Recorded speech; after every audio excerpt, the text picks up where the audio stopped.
From PCI Media Center right here in Vancouver, BC.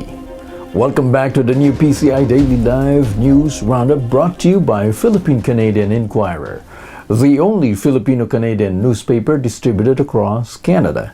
I'm Manny Noel. Thank you for joining us. We have the latest news development. In the news, Devotees hurt in procession. Johnny Yu, head of the Manila Disaster Risk Reduction Management Office, reported that as of midnight, over 200 people suffered minor injuries as the Black Nazarene procession started from Quirino Grandstand in Manila. The early Monday morning procession has so far resulted to 3 women devotees falling off while attempting to climb the andas and nearly getting trampled to death, suffering contusions and bone fractures. 7 other devotees were also rushed to Hospital ng Maynila when the steel railings fell on them.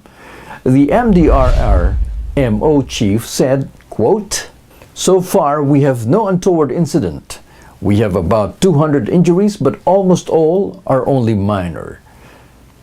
The Philippine Red Cross, on the other hand, reported that it has attended to 108 medical emergencies that included 19 minor wounds, while 46 devotees suffered high blood pressure as of 9 a.m. Black Nazarene took 22 hours to finally return home. The image of Black Nazarene arrived at 3:42 in the morning at Quiapo Church on January 10th, escorted by hundreds of thousands of devotees. Approximately, the traslación took 22 hours after leaving Quirino Grandstand back to its home church. The procession began at around 5:28 in the morning, 30 minutes earlier than last year. After 21 hours, around 3:10 on Tuesday morning, the image arrived in the front gate of the church, and the gate opened after 10 minutes. Echoes of "Viva Poong Jesus Nazareno" buzzed as the image enters the church. Meanwhile, the Philippine National Police said that devotees reached 1.4 million at one point, despite terror threat announcement days before the annual feast. Nicolas-Lewis denies plot to oust Duterte. Lloyd and Nicolas-Lewis denied the accusation against her by online netizens claim that there is a conspiracy to oust the president, dubbed as Lenny Leaks. The Filipino-American philanthropist is a known supporter of Vice President Leni Robredo and former presidential candidate Mar Rojas.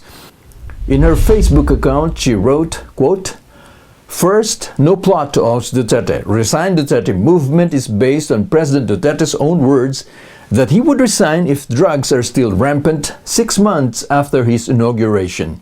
In a democracy, opinions of varying shades, either praise or criticism, are a staple ingredient of a vibrant democracy." She added, quote, "Since when has criticism become an element of sedition?" Meanwhile, leaked emails is from a Yahoo group that called themselves Global Filipino Diaspora Council. The emails were reportedly seen in Yahoo group page. Global Filipino Diaspora Council is a public page. Meanwhile, Communications Secretary Martin Andanar said Malacanang will investigate online reports on Lenny Leaks. And that's the Roundup News for today. PCI Daily Live News Roundup is brought to you by CanadianInquirer.net, where you can browse for the latest news development with complete stories anytime. Together with our Philippine news team in Manila, Debbie Mangabat, our news editor, Gino Alcantara, our graphics design artist and video editor. I'm Manny Noel. Thank you so much for joining us today. We hope to see you again tomorrow. Goodbye.